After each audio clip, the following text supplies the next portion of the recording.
Hello student, good morning. Today we will going to discuss next topic of chapter metals and non-metals is extraction of metals at the medium of activity series. Means जिनकी reactivity है वो ना ज्यादा है और ना ही बिल्कुल ही लो है।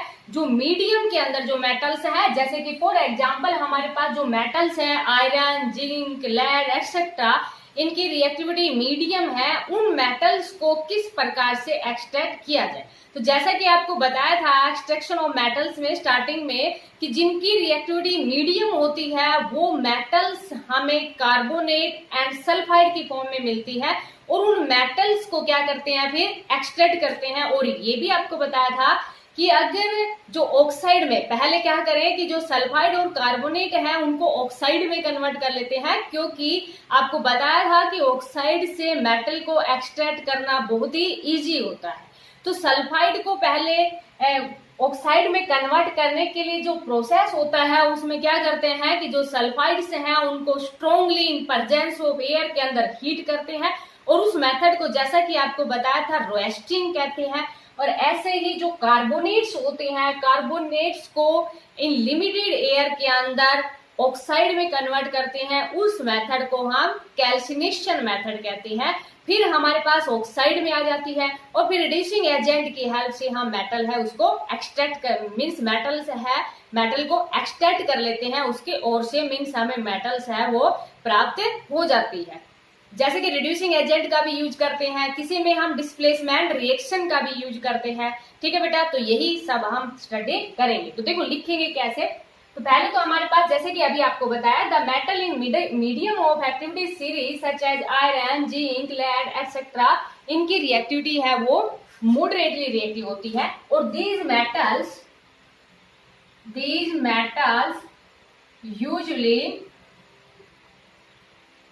usually present in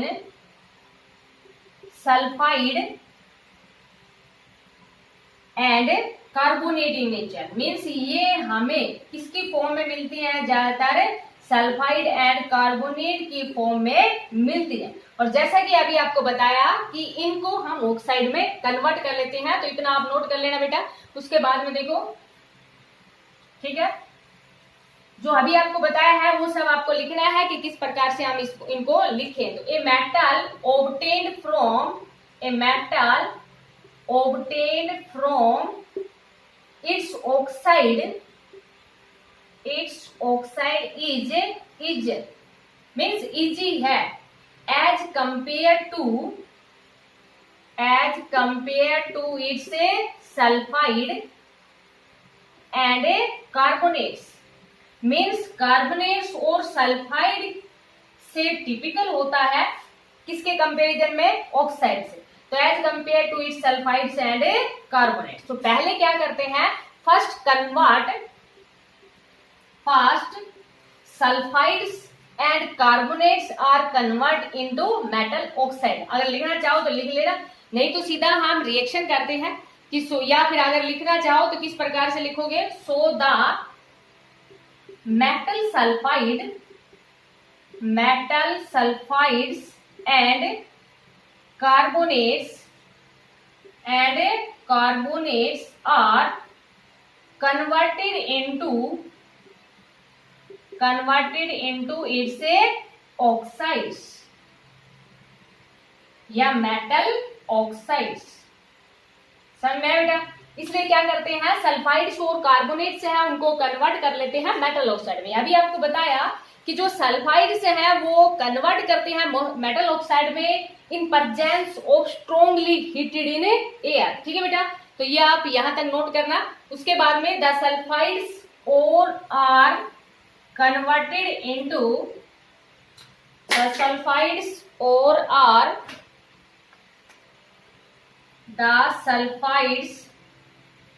ores are converted into oxides in strongly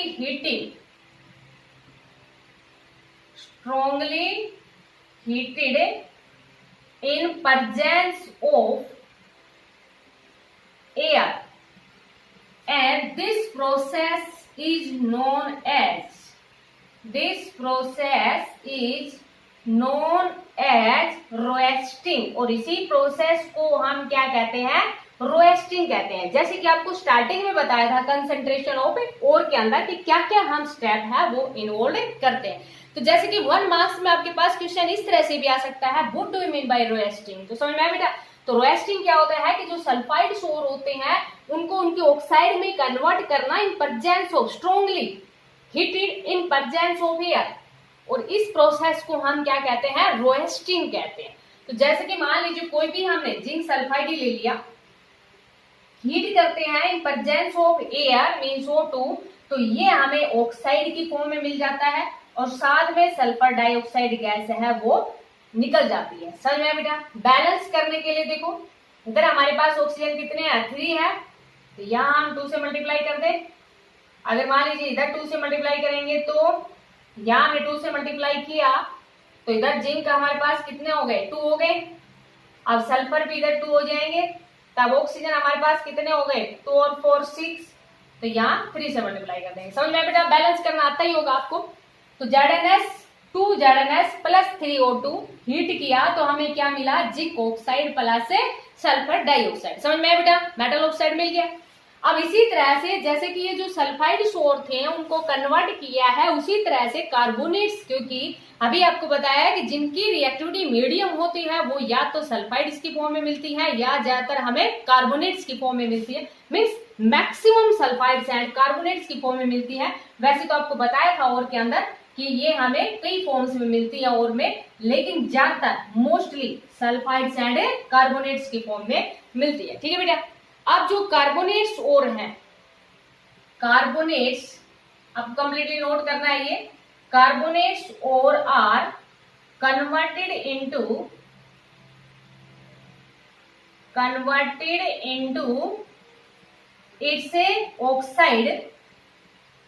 its oxide by heating limiting in air means वहां पर तो strongly in presence of air की बात कर रहे थे, लेकिन यहाँ पर इन लिमिटेड एयर की बात कर रहे हैं। कार्बोनेट्स और are converted into oxide by heating limited air, किसके में बिल्कुल ही लिमिटेड एयर की बात करते हैं। जैसे कि मान लीजिए जिंक कार्बोनेट ही ले लिया तो यहाँ कोई एयर की सप्लाई नहीं करेंगे, जनरली इसको क्या करेंगे, हीट करेंगे। हीट करने से हमें क्या मिल जाएगा, जिंक ऑक्साइड प्लस CO2 मिल जाए, क्योंकि यहाँ पर हमारे पास क्या था, कार्बोनेट्स था। समझ में बेटा। तो जनरली डायरेक्ट इसको हीट किया है। बैलेंस करने के लिए देख लो, ऑक्सीजन हमारे पास 3 है, इधर भी 3 है, जिंक 1 और कार्बन भी 1। समझ में आ गया बेटा। तो अब हमने पहले स्टार्टिंग में क्या किया कि जो सल्फाइड्स थे उनको कन्वर्ट किया ऑक्साइड में, तो उस प्रोसेस को हमने क्या क्या कहा था, रोएस्टिंग कहा था। And this process is known as calcination. जैसे कि मान लीजिए 1 मार्क्स में आपके पास क्वेश्चन पूछ लिया जाए कि कैल्सिलेशन क्या होता है, तो जो कार्बोनेट सोर होते हैं उनको कन्वर्ट करना उनके ऑक्साइड में bye heating limited air, means ज्यादा स्ट्रॉन्गली हीट नहीं करते इनको, लिमिटेड एयर के अंदर इनको हीट किया जाता है। उसके बाद में हमें क्या मिल जाता है, ऑक्साइड, उस मेटल का ऑक्साइड मिल जाता है, प्लस साथ में हमारे पास CO2 गैस है वो रिमूव हो जाती है, इसके अंदर में CO2 गैस है वो निकल जाती है। समझ में आया बेटा। इस प्रोसेस को हम क्या कहते हैं, कैल्सिनेशन कहते हैं। अब जैसे कि आपको बताया था कि हमें ऑक्साइड तो मिल गया, अब ऑक्साइड में हम रिड्यूसिंग एजेंट की हेल्प करते हैं, डिस्प्लेसमेंट रिएक्शन की हेल्प करते हैं उस मेटल को एक्सट्रैक्ट करने के लिए। ठीक है बेटा, क्योंकि ऑक्साइड से बिल्कुल इजी होता है as compare to sulphides and carbonates, क्योंकि ये आपको 2-3 बार रिपीट करवा दिया। समझ में आया बेटा। अब क्या करते हैं कि जो मेटल ऑक्साइड होते हैं उनको रिड्यूस करते हैं to corresponding metal. The metal oxides are converted या extracted to metal to corresponding metal, क्योंकि उसी के करस्पॉन्डिंग मेटल मिलेगी। जैसे कि मान लीजिए जिंक ऑक्साइड का है तो हमें क्या मिलेगी, जिंक की मिलेगी। ठीक है बेटा, बाय करस्पॉन्डिंग मेटल बाय देखो यहाँ पर डिस्प्लेसमेंट रिएक्शन का भी यूज करते हैं और साथ में हम किसका यूज करते हैं, सुटेबल रिड्यूसिंग एजेंट का भी यूज करते हैं। By using suitable reducing agent such as, जो कि हमारे पास एक रिड्यूसिंग एजेंट, काफी ज्यादा रिड्यूसिंग एजेंट है, जो कि हमारे पास क्या है, कार्बन। तो मीन्स हम क्या करते हैं कि जैसे कि हमारे पास जिंक ऑक्साइड था, उसको रिएक्ट करवाते हैं रिड्यूसिंग एजेंट की हेल्प से, तो हमें क्या मिलता है बेटा, देखो corresponding metal. Corresponding metal means जैसे कि जिंक ऑक्साइड थी तो हमें क्या मिलेगी, zinc oxide plus carbon, sorry zinc plus, ये हमारे पास क्या है, जिंक, और ये हमारे पास क्या है, कार्बन मोनोऑक्साइड। मीन्स हमें तो ये ध्यान रखना है मेटल कैसे एक्सट्रैक्ट की जाती है। बाकी यहाँ पर जैसे कि कार्बन मोनोऑक्साइड है या CO2 है, जो भी है, तो क्या किया हमने कि जो भी हमारे पास रिड्यूसिंग एजेंट की हेल्प से जो भी ऑक्साइड था उसके करस्पॉन्डिंग मेटल है वो एक्सट्रैक्ट कर लेते हैं। तो जैसे कि रिड्यूसिंग एजेंट की फॉर्म में कार्बन का भी यूज किया जाता है, तो ZnO प्लस C, तो हमें क्या मिल जाएगा, जिंक मेटल मिल जाएगी प्लस कार्बन मोनोऑक्साइड मिल जाएगी। ठीक है बेटा, अभी जैसे कि आपको बताया एक तो रिड्यूसिंग एजेंट का यूज करते हैं, ये आपको कंप्लीट नोट करना है। ठीक है बेटा, एक तो रिड्यूसिंग एजेंट का यूज करते हैं। Sometime displacement reaction is also used, sometimes displacement reaction is also used to extracting the metal, to extracting the corresponding metal। समझ में बेटा, मीन्स कई बार डिस्प्लेसमेंट रिएक्शन आप जानते ही हो, डिस्प्लेसमेंट रिएक्शन जो कि आपके पास ज्यादा रिएक्टिव मेटल होता है, वो लो रिएक्टिव मेटल को उसकी जगह से हटा के खुद उसकी जगह आ जाता है, तो उस रिएक्शन को हम क्या कहते हैं, डिस्प्लेसमेंट रिएक्शन। तो आपने पढ़ रखी होगी डिस्प्लेसमेंट रिएक्शन भी, डबल डिस्प्लेसमेंट रिएक्शन। समझ में बेटा, तो जैसे कि मान लीजिए फॉर एग्जाम्पल हम मैग्नीज ऑक्साइड की ही बात करते हैं, तो यहाँ पर जो डिस्प्लेसमेंट रिएक्शन के लिए किसका यूज करते हैं, एल्यूमिनियम का। तो हमें क्या मिलता है यहाँ पर, मैग्नीज, क्योंकि ऑक्साइड तो क्या था, मैग्नीज ऑक्साइड था। ठीक है बेटा, और उसके लिए डिस्प्लेसमेंट रिएक्शन के लिए उससे ज्यादा स्ट्रॉन्ग रिएक्टिव मेटल लेनी पड़ेगी, तो मैग्नीज से ज्यादा स्ट्रॉन्ग कौन सी है, एल्यूमिनियम। तो क्या होता है कि जो मैग्नीज ऑक्साइड से मैग्नीज हमें मिल जाता है, साथ में Al2O3 प्लस काफी ज्यादा अमाउंट ऑफ हीट मिलती है। मीन्स जो डिस्प्लेसमेंट रिएक्शन होती है वो हाईली एक्सोथर्मिक रिएक्शन होती है, बहुत ज्यादा हीट प्रोड्यूस होती है। तो यहाँ जो मेटल मिलती है वो भी मोल्टन स्टेट के अंदर मिलती है, because the displacement reaction are highly exothermic. हम लिख देंगे, पहले इसको बैलेंस कर लेते हैं। समझ में बेटा, तो कई बार हम डिस्प्लेसमेंट रिएक्शन का भी यूज करते हैं, और डिस्प्लेसमेंट रिएक्शन के लिए जैसे कि हमारे पास मैग्नीज ऑक्साइड है, उसके एल्यूमिनियम के साथ रिएक्शन करवाई तो manganese plus Al2O3 plus large amount of heat है वो प्रोड्यूस होती है। ठीक है बेटा, अब यहाँ पर इसको बैलेंस कर लेते हैं। बैलेंस करने के लिए देखो, सबसे पहले तो ऑक्सीजन को ही बैलेंस करो। ऑक्सीजन इधर हमारे पास कितने हैं, 3, और इधर हमारे पास कितने हैं, 2।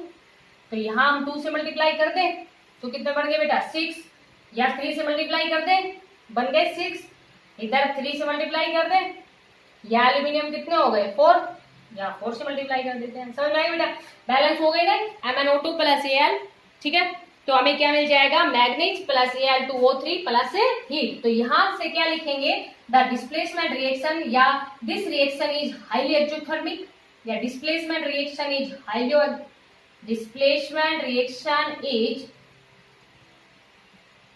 Highly exothermic reaction. Highly exothermic reaction means काफी ज्यादा exothermic reaction. Exothermic reaction means large amount of heat is release, काफी अमाउंट ऑफ हीट है वो रिलीज होती है। हाईली एक्सोथर्मिक का मतलब समझ में आ गया होगा बेटा, एक एंडोथर्मिक होती है, दूसरी एक्सोथर्मिक होती है। जिनमें अमाउंट ऑफ हीट बहुत ज्यादा हमें मिलती है उनको एक्सोथर्मिक कहते हैं, और जिनमें अमाउंट ऑफ हीट की जरूरत होती है, उनको नीड होती है, उनको एंडोथर्मिक कहते हैं। तो शायद ये आप जानते होंगे। तो डिस्प्लेसमेंट रिएक्शन है वो हाईली एक्सोथर्मिक होती है। सो द मेटल प्रोड्यूस्ड या extract produced in A molten state. इसलिए जो मेटल्स है वो हमें किसमें मिलती है, मोल्टन स्टेट के अंदर मिलती है, मीन्स पिघली हुई मिलती है, बाद में वो सॉलिड में कन्वर्ट होती है। समझ में आया बेटा? तो डिस्प्लेसमेंट रिएक्शन के लिए एक रिएक्शन है जिसको हम थर्मिट रिएक्शन भी कहते हैं, जिसका मीन्स काफी बार वो पूछ ली जाती है, what do you mean by thermite reaction. तो डिस्प्लेसमेंट रिएक्शन, जैसे कि अगर हमारे पास यहाँ डिस्प्लेसमेंट में अगर हम आयरन का ऑक्साइड ले लें, ठीक है बेटा, तो जैसे कि ये कंप्लीट आप नोट कर लेना, उसके बाद में एक रिएक्शन और डिस्प्लेसमेंट रिएक्शन के बारे में, क्योंकि वो पर्टिकुलर कई बार पूछी जा सकती है। तो जहां मैग्नीज ऑक्साइड लिया था वहां पर हम क्या ले लेते हैं, एल्यूमिनियम का ऑक्साइड ले लेते हैं, और एल्यूमिनियम ऑक्साइड की रिएक्शन करवाते हैं, सॉरी आयरन ऑक्साइड की रिएक्शन करवाते हैं एल्यूमिनियम के साथ, तो हमें यहाँ पर आयरन मेटल मिल जाती है, साथ में Al2O3 plus large amount of heat है वो इवोल्व होती है। ठीक है बेटा, यहाँ पर भी इसको बैलेंस कर लेंगे। बैलेंस करने के लिए अगेन देखो यहाँ पर हमारे पास क्या है, ये Fe2O3, क्योंकि आयरन का ऑक्साइड जैसे कि आपको बताया था एक हेमेटाइट की फॉर्म में मिलती है, एक मैग्नेटाइट की फॉर्म में मिलती है। तो जैसे कि हमने कौन सा ले लिया, Fe2O3 ले लिया, इसके एल्यूमिनियम के साथ रिएक्शन करवाते हैं, तो साथ में हमें क्या मिल रहा है, iron plus Al2O3 plus large amount of heat है वो इवोल्व। ठीक है बेटा, अब यहाँ पर इसको बैलेंस कर लेते हैं। ऑक्सीजन तो ऑलरेडी बैलेंस ही है, एल्यूमिनियम इधर हमारे पास कितने हैं, 2, यहाँ 2 से मल्टीप्लाई कर लेते हैं।